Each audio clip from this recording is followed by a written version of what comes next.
The lead up to Splatoon 3 was really exciting. We were getting a ton of new special weapons, some really cool looking new main weapons, and one new sub weapon. One new sub doesn't sound all that exciting, but back in Splatoon 2, version 4 saw the release of two new sub weapons. One was Torpedo, a consistently high to top tier sub that, while only on 4 weapons, saw tons of play due to 3 of its kits being meta at one point or another. The other sub was Fizzy, which still holds the crown for the most broken sub in the history of Splatoon. So good that Kenta's sloshing machine was seeing a lot of play despite having splashdown. Given the devs' track record when it came to adding new sub weapons, we were expecting quite a lot from Line Marker. We obviously weren't expecting it to be top tier with all lethal bombs, since, well, it's not a lethal bomb, but we were at least expecting it to be somewhere in the middle. Now that we've had almost 2 years with it, we've come to the conclusion that not only is it a bottom tier sub weapon, it gets a tier all to its lonely little self.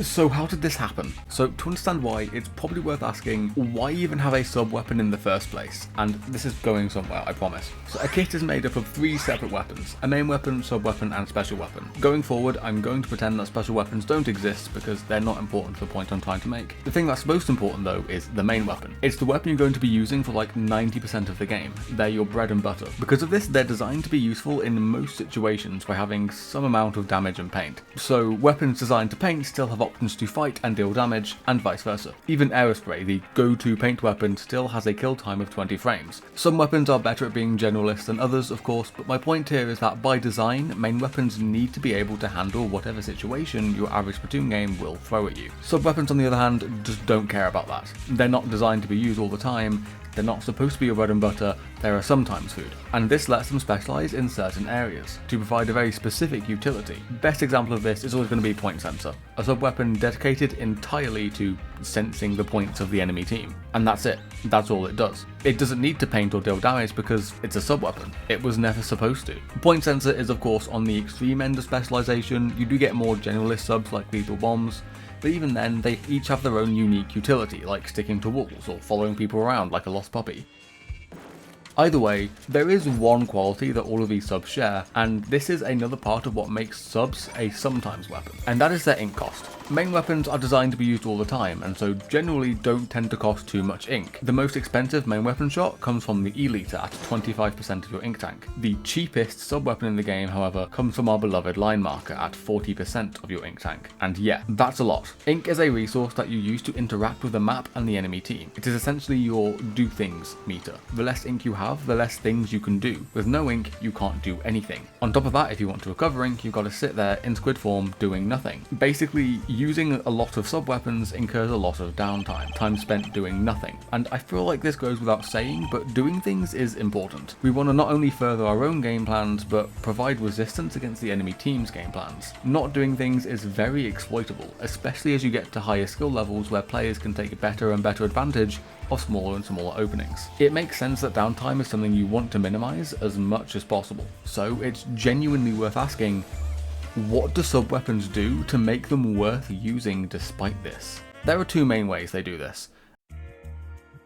And the first is just through sheer force. Consistently, throughout the history of Splatoon, the lethal bombs have been the best sub-weapons in the game, and it's pretty obvious why. Lethal bombs are able to just one-shot you, being able to take you out of the game until you respawn. It's a very powerful effect, forcing basically 10 seconds of downtime onto someone. Except it's not just one player. These bombs are AoE, so they can kill as many players as you can squish into that AoE. It also works as a form of area denial. Place a suction bomb on a choke point, and congrats, you now control that choke point.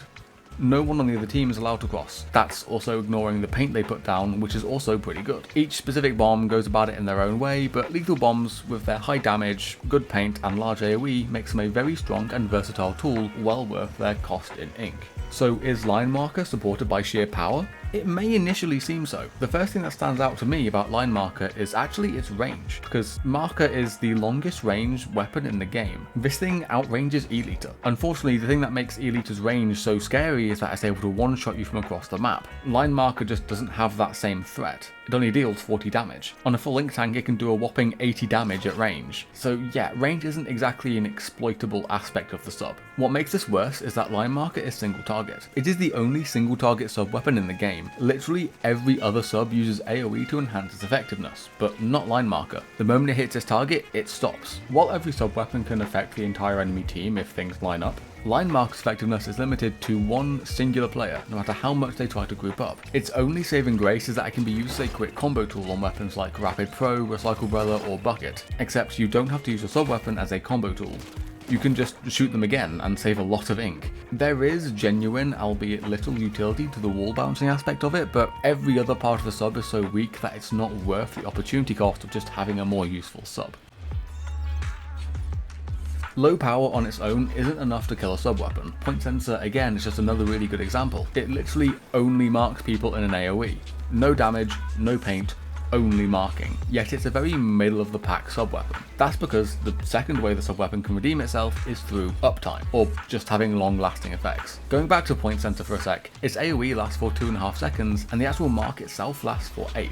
It's entirely possible for the effects of point sensor to still be felt 10 seconds after it's been thrown, and that's a very long time. Toxic Mist is another good example. Splat bombs and suction bombs are strong area control tools. Throw one and the area it lands in is now inaccessible to your opponents for either 1 or 2 seconds respectively. Toxic Mist is also a form of area control, but a weaker one. A deeper field is just a lot less threatening than a big one-shot AoE. That's fine though. Toxic Mist makes up for it by lasting over twice the duration, 5 seconds to be exact. What these subs lack in power they make up for in how long they stay active. Since Line Marker is an incredibly weak sub, you'd expect its effects to last longer than average, but well, there are two lingering effects of Line Marker, its trail and its tracking, and the trail itself is pretty weak. It lasts only for 2 seconds, just barely less than point sensor, but it only marks people it comes into contact with, and that AoE is pretty thin. It is unique in that it's a straight line rather than a sphere, and that does give it unique applications, but in a practical setting you're going to be hitting less people with it. Because of this you'd expect its marking to last longer, right? But no, somehow it's tied for the shortest mark duration with Ink Mine. Angle Shooter is, literally by design, the weakest sub-weapon in the game, but why would they intentionally make something so weak? Well, I have my own little conspiracy theory. It seems like, to me, that Line Marker is designed to be a very high skill ceiling sub-weapon. Its ability to bounce off walls opens up opportunities to hit insane shots from some insane angles. Put it in the hands of a god player with pinpoint aim and who can calculate all these crazy angles, and it feels like in theory it should be pretty oppressive. In an attempt to avoid Angle Shooter meta, they end up underpowering it. They still allow it the opportunities for it to hit some crazy angles, but they make sure that doing so doesn't become oppressive in the hands of a skilled player. In practice, all this really does is make it useless, as you can never get as much value with Line Marker as you could with any other bomb, no matter how good your aim is. Buffing Line Marker can be a bit awkward. Upping its damage or paint won't actually fix the sub-weapon. It's just so weak in every area that we need to find it a niche for it to excel in. I personally like the idea of making its lingering effects last a lot longer. So making its trail a bit wider and making it last longer, let's say 3 to 4 seconds, and then making its mark last longer, let's say 7 to 8 seconds. I'm also a fan of Prochara's idea where the trail also deals a small amount of damage. This alone wouldn't suddenly make it top tier, but I think would allow it to compete with the mid tier sub weapons like Point Sensor, which is good enough. If you have your own ideas, feel free to let me know in the comments, but with that, pasta la vista.